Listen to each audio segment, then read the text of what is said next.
just the last few nights, we got a giant whitetail coming in. He looks to be, pushing right around that 160 mark. He's nice and heavy. These bucks are smart. Whitetails are a tough animal to hunt. It's got to be tough in the blind. Once your clothing cools down, it starts making a lot more noise, and so you're a lot closer to where you want the deer. And I think they just get spooked away a little bit easier, so it's got to be challenging for them.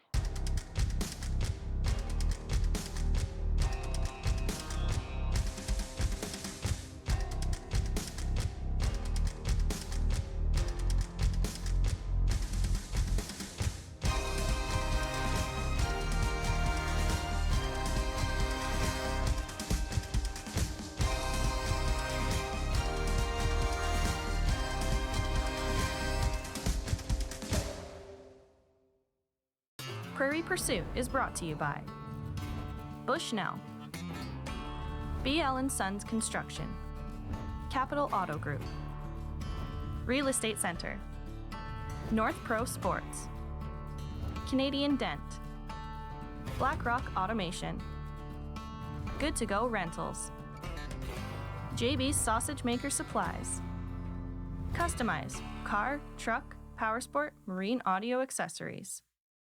We just got up here to Whitetail Camp in northern Saskatchewan, and we're going to pull out the bow and take a few practice shots here and make sure it's feeling good and the bow's still sighted in, and hopefully we get some luck this week. I got a buddy, Mitch Byer, came up with me. He's going to sit in one of the east baits, and I'm going to sit the west bait to start off here. The west bait's an archery bait, so hopefully we can get him within range and have some luck. We're staying at Don and Amy Wright's, just north of Turtle Lake. So we're hoping this pays off coming up here.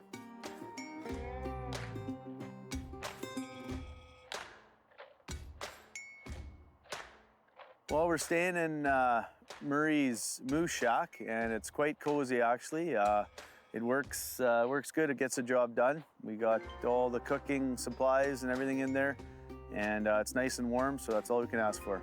I have got a whitetail with my bow. It was a decent 4x4 out of a tree stand, so that was pretty exciting, but I'm hoping to get another one. Well, I've always wanted to come up to northern Saskatchewan and run some baits. I know there's some really good deer up here, heavy horn, they're dark horns. So if we can lay our eyes on a good shooter buck, I think that's what we're gonna go for. So I brought my bow with these gold tip arrows, and I'm really hoping to sink one in an animal here this week. I also brought my muzzleloader and my .338 Savage rifle just for backup in case the muzzleloader gets bumped out of sight.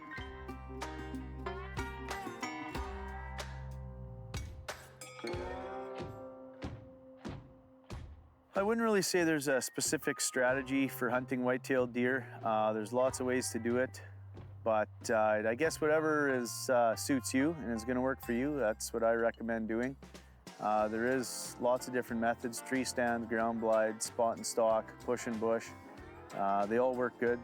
You just got to put in the time. I've hunted whitetail since I was 12, 13 years old, right when I could start hunting. And we've been fortunate enough to take some nice deer back home, but we come up north here in hopes to really fill our tags with a nice mature whitetail. We really like to take down 160-inch plus deer up here. There's lots up here.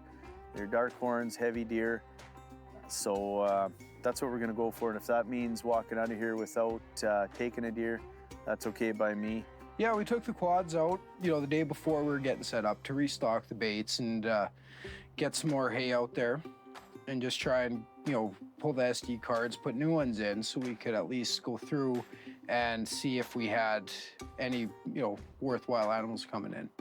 Actually, it's the first time that I've sat in a blind and just kind of waited for them. And generally, guys used to walk in the bush all the time, but it's actually fairly interesting sitting in the blind and just watching them come in and play around in the bait.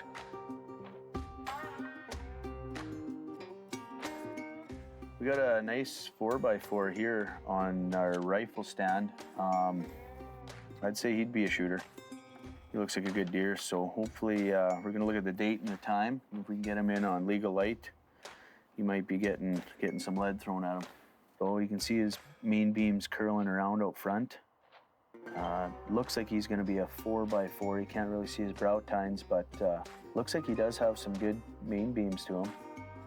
And he's coming in about 6:38, so a little bit later than what we want.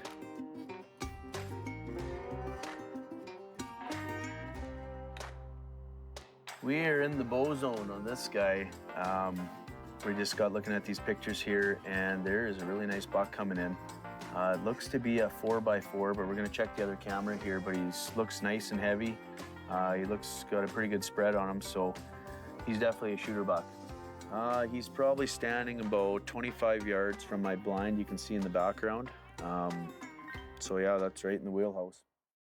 When we first got here, man, it was cold.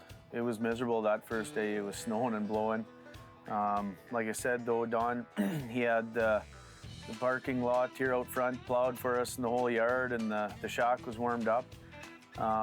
But that first day it was cold. It was a bit of a train wreck, actually. The first day I went out with my bow, and somehow I lost my release. It must have fell out of my pocket and in the snow, and well, I was scrambling. We had a last-minute trip back to the farm here, and we grabbed another release, so we got out to the blind a little late.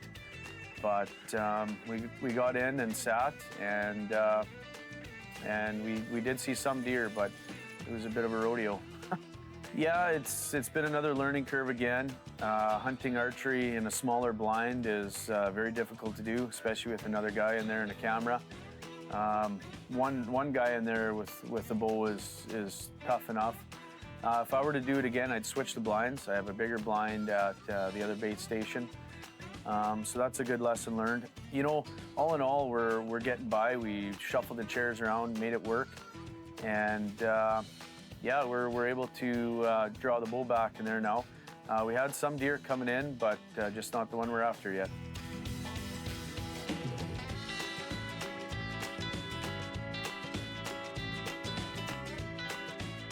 I would have to say the hardest thing about it is not being able to move around as much as a guy usually moves throughout the day, just so you don't really spook anything away that's coming in.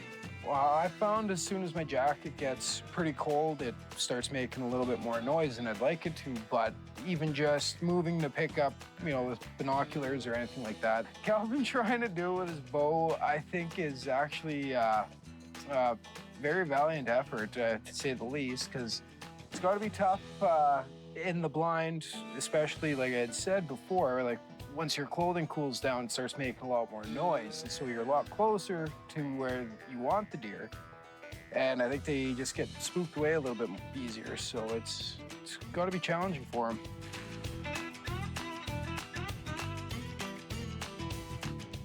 So this was the stand Mitch has been sitting the last couple days here, and just the last few nights we got a giant whitetail coming in. He looks to be, you know, pushing right around that 160 mark. He's nice and heavy. He's got some good main beams, and he looks to be a nice even 5x5. So we got some pictures we can share with you guys.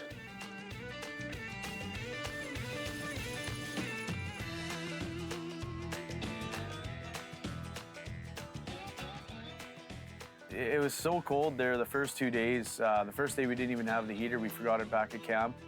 And the second day we brought it, but it was another cold day, minus 18. When you're sitting in that kind of temperatures with a good wind chill, you get cold pretty quick. So we we ended up finding a way. We were heating up our food. We had some leftover meatballs that I put on the broadhead and put them on a rotisserie. And so we had a bit of a warm snack. We were warming up our sandwiches a little bit.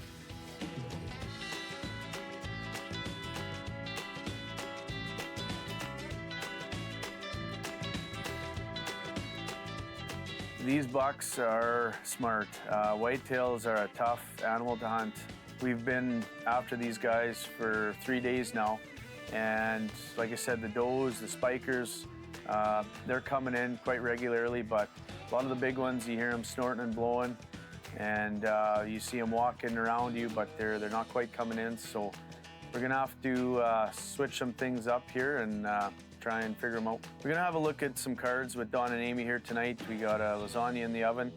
We're gonna go over and have a big supper with them and the crew that's up here. A few of the other guys are up hunting moose, and I'm sure there'll be a few stories shared. So we'll get through that and have a look at some cards, and we'll come up with a game plan for tomorrow morning.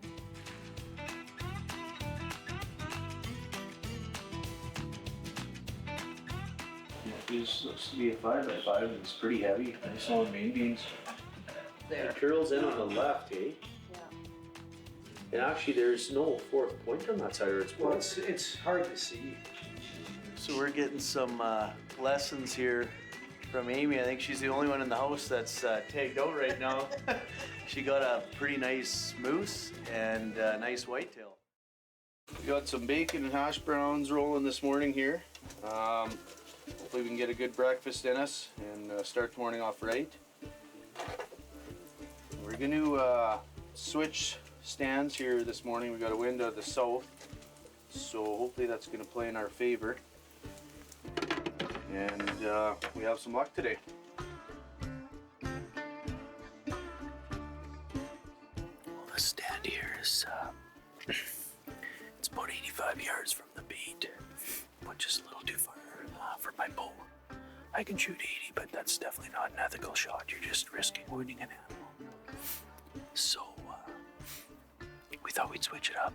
We were having some troubles. That deer were onto us at our tree stand there.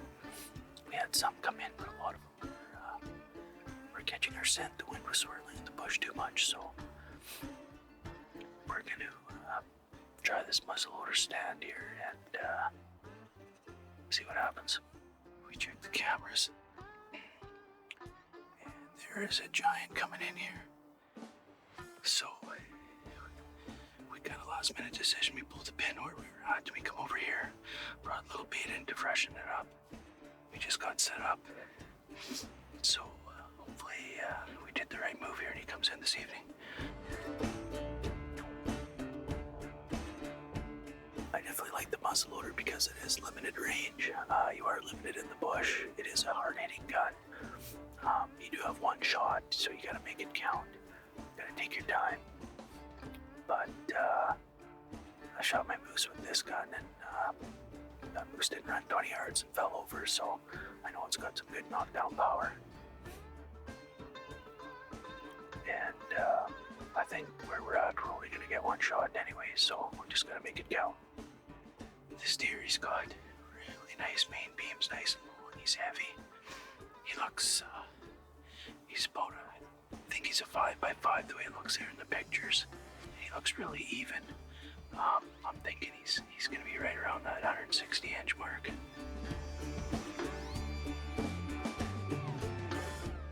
Don and Amy, they're the parents of a good buddy of mine, and they're good friends of mine. They've treated us really well here.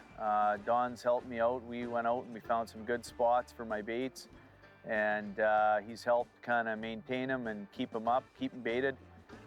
They put us up here. You know, they really welcomed us in with open arms, so I can't say enough good about them. They're great people and great friends. Yeah, Don, he is quite the character. He's always out to have a blast, and that's what makes it fun.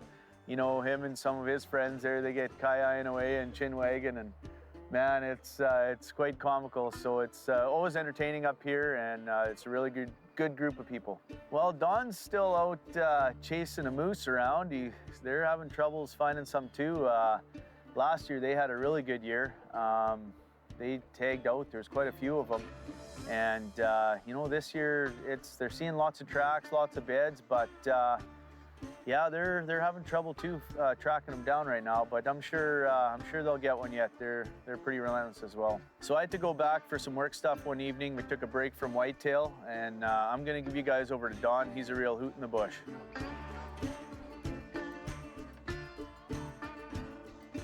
Oh, the exercise, just beautiful country, just beautiful being out in the outdoors. not much for a couch potato, me. I like the outdoors, I enjoy it. It's just a good part of life, I would say. Well, we're planning on pushing the bush to the pretty well straight west and see if we can maybe push a moose out if we're lucky. You never know. Oh, it hasn't been good. The wife got one and it's putting a lot of pressure on the boys. You know how it goes. Might need it here back in the bush. All right, we're off, Josh.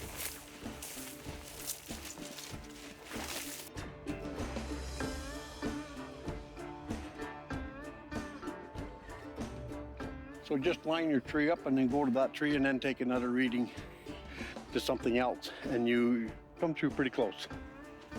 Yeah. Oh, look at here. They got the moose track fairly fresh too. Very pliable.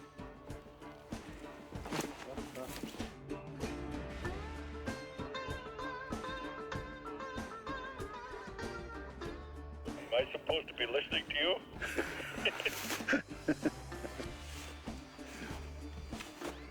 Listen to the woman. You might as well catch a ride back over, catch a ride over with Butch to your quad and come back and pick us up.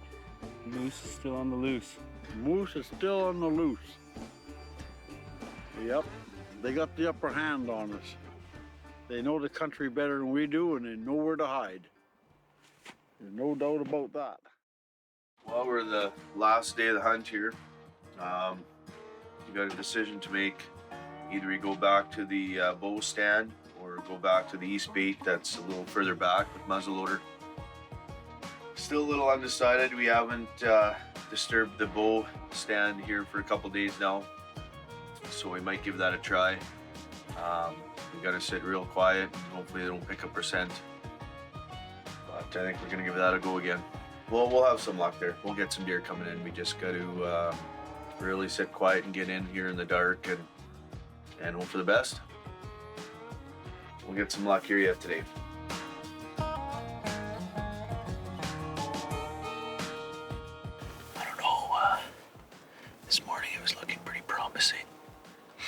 We had probably 6 or 7 different deer come in, a couple spiker bucks, some does, and that was about it. But we had one decent buck in the back that we walked by and kept cruising. He never did come in. So we're hoping here, sit here till dark and see what else comes in. But I don't know, it might be, the wind might be swirling in here. They're catching our scent. I sometimes play peekaboo with deers, yes.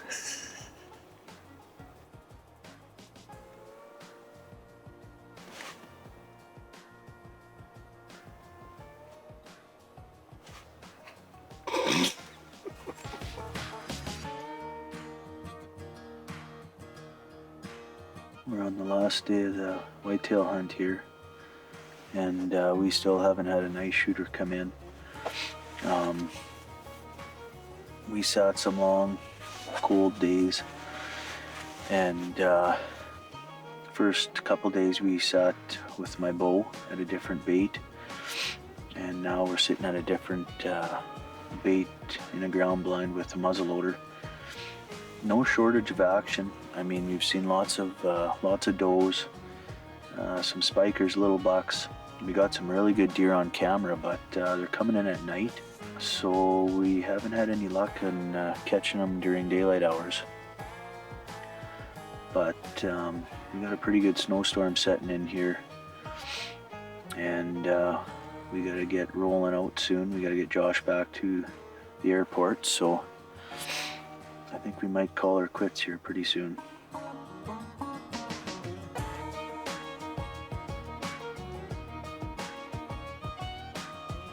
You know, I came out here to get a nice mature whitetail with my bow, and you know, we sat that blind the first 3 days, and we had lots of deer coming in right in front of us, 20 yards. They were all around us.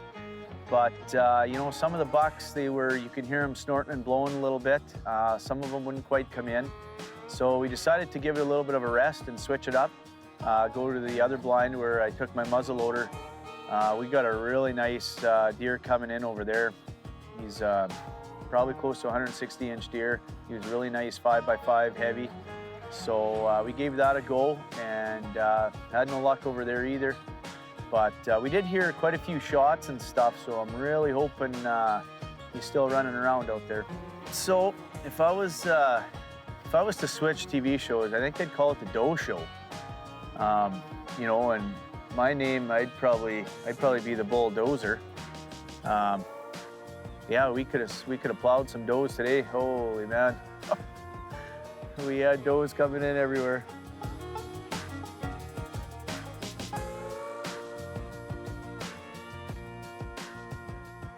Yeah, we like I said, we seen so many does, and we just couldn't get lucky enough to get a buck in. But you know, that's hunting.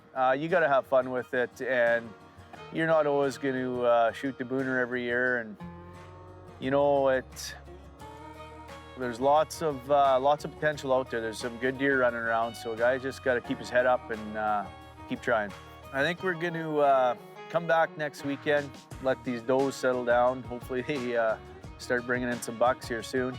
I'm going to bring a camera up next weekend and see what I can do, see if I can't film my tags here in the last couple days. Prairie Pursuit is brought to you by Bushnell, BL & Sons Construction, Capital Auto Group, Real Estate Center, North Pro Sports, Canadian Dent, Black Rock Automation, Good To Go Rentals, JB's Sausage Maker Supplies, Customize car, truck, powersport, marine audio accessories.